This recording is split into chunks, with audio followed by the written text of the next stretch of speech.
Okay, so this is our first speaker I'm going to introduce. His name is Bjarte Bogsnes. He's the chairman of the Beyond Budgeting Roundtable, speaker and author of Implementing Beyond Budgeting, Unlocking the Performance Potential. So, no longer confined by traditional budgeting processes, Bjarte empowers teams to embrace a common purpose, share rewards, and sustain value creation. Bjarte's topic today is Beyond Budgeting because the future is unpredictable and people are trustworthy. Bjarte, welcome. Thank you very much. Thank you for the invitation. So let me see if I can share my slides here. And it should be so.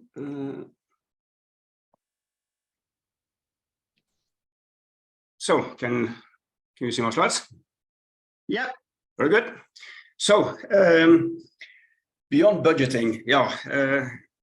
The title you mentioned was the correct one, but this is also about business agility in practice. I don't know if you heard about Beyond Budgeting. If you know what it is, I will share that with you. And believe me, it's about much more than business, about budgets. It's really about taking reality seriously, people in the organization, and our business environment. Every time I talk about beyond budgeting, there is one word that keeps coming up over and over again, especially from executives and finance people, and that word is control. And the context is, of course, the fear of losing control. And when I ask people, what do you mean with control? Could you please explain for me what you're so afraid of losing? After people have said cost control, actually many go quiet. They struggle with defining what they are so afraid of losing. So I checked up in Oxford Dictionary, how do they define control?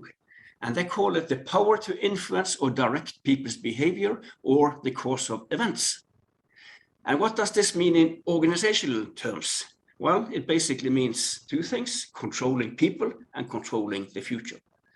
And behind these two lies these two main assumptions. Behind traditional management, number one, you can't trust people. And number two, the future is predictable and plannable. And you know as well as me that this is not true. These are more illusions of control. Of course, people can be managed, but if people are managed in stupid ways, we all know, or then we can just hope that they find a way around in order to get the job done. And when it comes to the future, the only thing we know is that we don't know.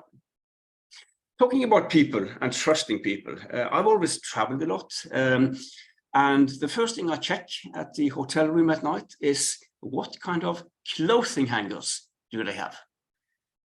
Is it the one at the top with a hook, or is it the one at the bottom? And I guess we can all agree that the one at the bottom is a hassle to use compared to the one with a hook. So how come some hotels offer us these stupid hangers at the bottom? And we all know why, right? It is about a few stolen hangers with a hook.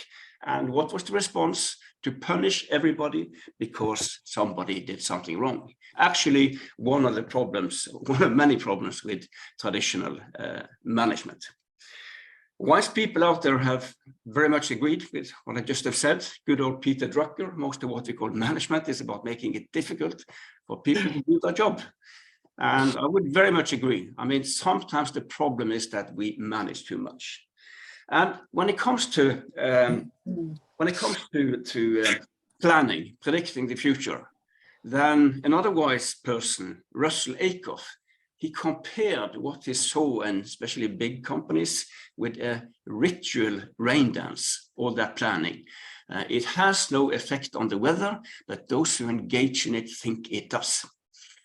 And I can relate to what Mr. Acuff is talking about here, because my first management job in a company that used to be called Statoil, now Equinor, Scandinavia's largest company, energy company.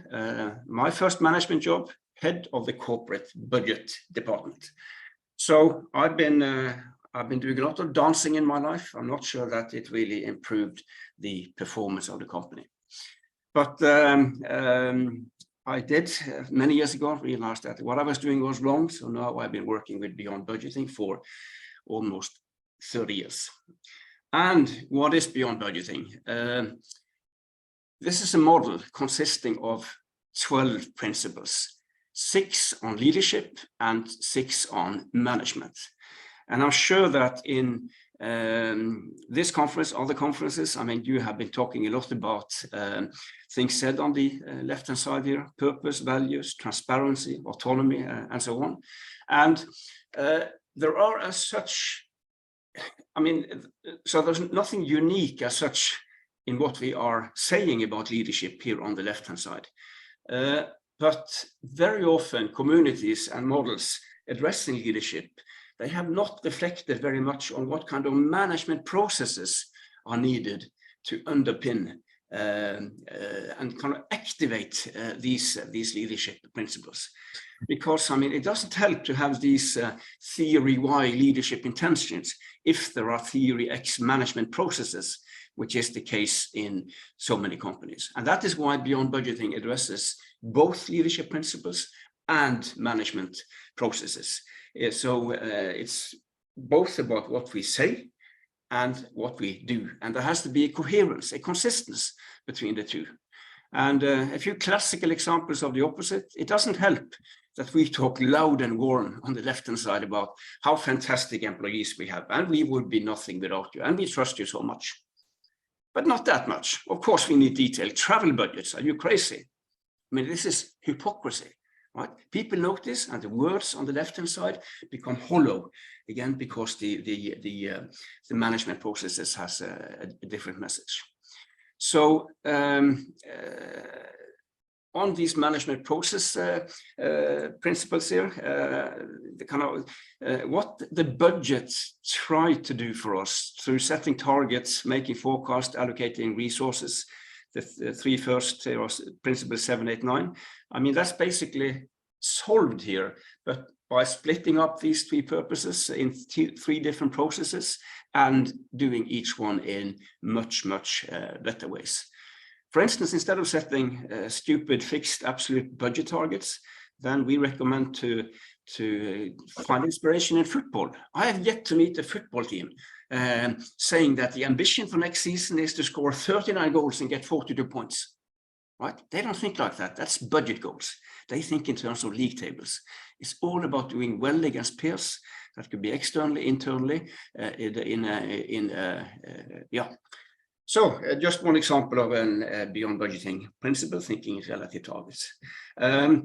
Principle 10 here on performance evaluation is also a very important one. We can never reduce performance evaluation to comparing to number, actual numbers versus budget, and then conclude. I mean, that's a very narrow, mechanical, and sometimes a completely misleading way of defining performance. So we need a richer, broader, more intelligent, a more holistic performance evaluation. So if we go back to the tagline at the top here, performance the right way, Beyond Budgeting changes how we define performance, and it changes how we deliver performance, and also then how we evaluate performance. So again, coherence is key here between what we say and what we do. These are principles. So what this should mean in an organization, in your organization, well, that depends. Your business, your culture, your history, and so on. And that's the way it should be. I don't like management recipes, because in the management recipe, somebody has done all the thinking for you. So the only thing you have to do is to buy the books, read them by the way, hire the consultants, tick the boxes. I find that both boring and dangerous. So here you have to think for yourself. A number of companies are today on this journey in some form or shape, and here are some of them. I'm sure we don't have the complete overview, and I could have talked for hours and hours about amazing companies doing fantastic things on management innovation, because that's basically this is about, management innovation. That's also interesting, by the way, because everybody loves innovation. When we talk about technology innovation, right, then everybody wants to be in the forefront, better than everybody else. Moving to management innovation, no, that's scary, right? Which means that because it is scary. I mean, it is not yet a crowded place. I mean, these companies still represent a tiny minority of all organizations out there, even if it is changing these days. I understand that a number of you are coming from the public sector, and we often get the question, is beyond budgeting also relevant for the public sector? Because most of these companies are in the private sector. The answer is a big yes. The public sector needs beyond budgeting just as much as the private sector. They need it as an alternative to new public management, which is a disaster. And these principles that we just looked at, they are just as relevant for the public sector as for the private sector. And now you might say that, well, hang on, we are regulated by a budget regime. And so when it comes to budgets, we are given a bag of money from above once a year. So this is impossible. Well, why do you have to turn around the same day as you're given that big bag and split it up to 1 million small bags and hand those out to each tiny box on your organization chart? Why not treat that big bag as a constraint that you need to optimize within and spend as wisely as possible? And the best way to do that is not to hand out all these bags in the beginning of the year. Take your decisions continuously as needs appear and as things develop, and then you do forecasting to make sure that you are that you will end up easily within that constraint. So a continuous, a dynamic resource allocation, a much more continuous one. Let me give you an example from the public sector, an organization that it's on its way onto this list. It's called NAV. It's the labor and welfare organization in Norway, very big.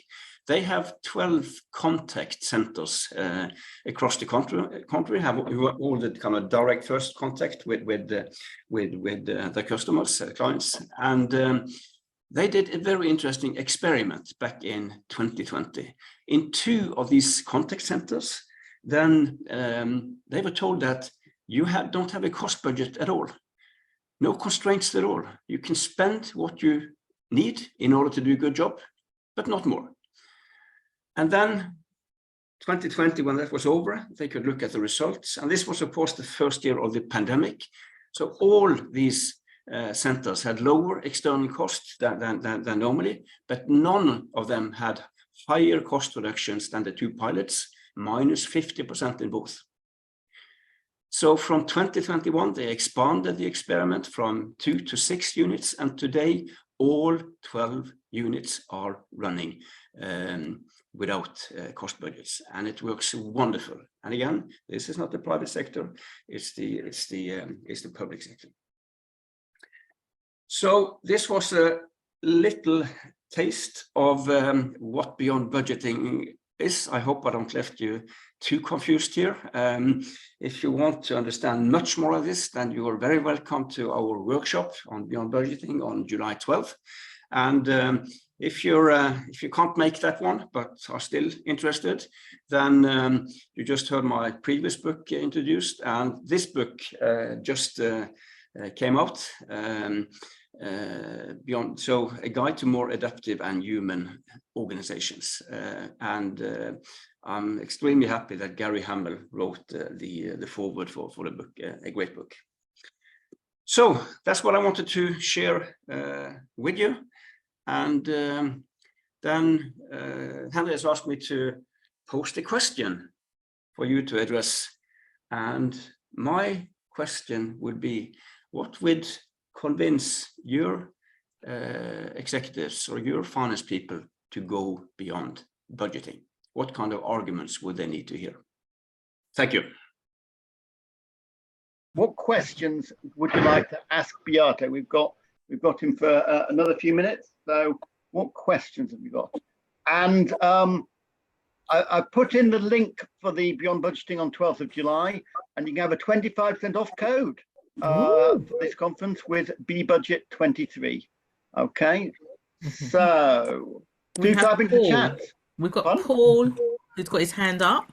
Paul, do you want to ask your question? Yes, it's just because I missed the name of the organisation that you said had a public sector organisation that had allowed open budgets and had done the experiment where they come in at like 50% less. What was the name of the organisation? It's called NAV, N-A-V, so NAV. Norwegian Labour and Welfare Organization. Oh, brilliant, thank you. So there's actually a master thesis written about this, which just came out. It's in English. So Oh, great. Can we have a look? Yeah, Can you share it with us? send me a mail and I'll send it to you. So Thank you. or to anyone else. I'll send it to Henry and then he can distribute. absolutely. Yeah. Okay, we've got questions coming in. Okay, so Bjarte, how does this work for charities where there's pressure from fundraisers to see how their money is being spent?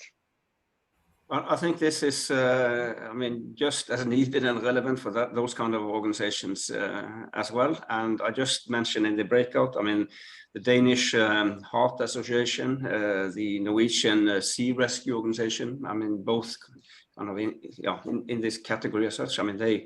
They are both operating in very different ways and very much inspired by Beyond Budgeting. Okay. So a question for Bjarte. What in his experience convinces execs to adopt a Beyond Budgeting approach? Well, it's, what I always do is to, and I've helped a lot of companies over the years and many companies on that list to get started. And I always start with helping them understand how much damage traditional management, including budgeting, does. Because they might recognize the symptoms of this taking long time and the internal negotiations and all these, but these are symptoms of a big problem, namely that a process invented 100 years ago by Mr. James O. McKinsey, with the best of intentions to help organizations perform better, is today doing exactly the opposite, right? It has become more of a barrier than a support. So the more, very often they don't, employees very often and frontline managers, they are aware of these problems much more than executives. That's also part of it. So help them understand it's about the case for change. And once that job is done, then we can start to talk about Beyond Budgeting. And I often show them that slide with all the companies, and some are starting to feel the peer pressure. Right, the competitors are getting started. We are seeing that in the pharmaceuticals business now. One after one of the big ones are doing this because Swiss Roche started out, and they are very admired in many dimensions in that business. So now everybody wants to do Beyond Budgeting. Okay, so Rebecca says we spoke about needing data still to show that this was a successful approach. So what data do you collect to still track these open budgets? There's an interesting example in Handelsbanken, isn't there, of how they collect data? Yeah, Handelsbanken is a Swedish bank that has 700 branches in Northern Europe and quite big in the UK, as you know. And it's extremely fascinating because the bank has no budgets, no targets, no individual bonus. They hardly do forecasting. And they've been doing this since 1970. And what kind of performance has that resulted in? Well, they have been performing better than the average of their competitors every single year since 1972. They are crushing competitors, not just on financial performance, but also on customer satisfaction. I saw some data from the UK on customer satisfaction, and you had Handelsbanken all the way up here and all the other banks kind of clustered way below them. So that's one great case. But what has happened lately, just the last 2 years, the big consulting companies have become seriously interested. The Boston Consulting Group and Accenture, PricewaterhouseCoopers, Bain, and so on. And two of them have made surveys among their clients, customers, about how do they perceive the benefits of going beyond budgeting, and the results are extremely positive, very positive. So this is not kind of proof, but it is very strong indications. And the last strong indication we have is that very few companies go back once they have started, very few. So I think that indicates that this works. This is good for performance. This is good for organizations. They become also more attractive. I mean, people like to work for beyond budgeting companies. Those are more happy workplaces, trust me. One example from Equinor in the US. Equinor is quite, again, the company I used to work for, the old Statoil, quite big in the US.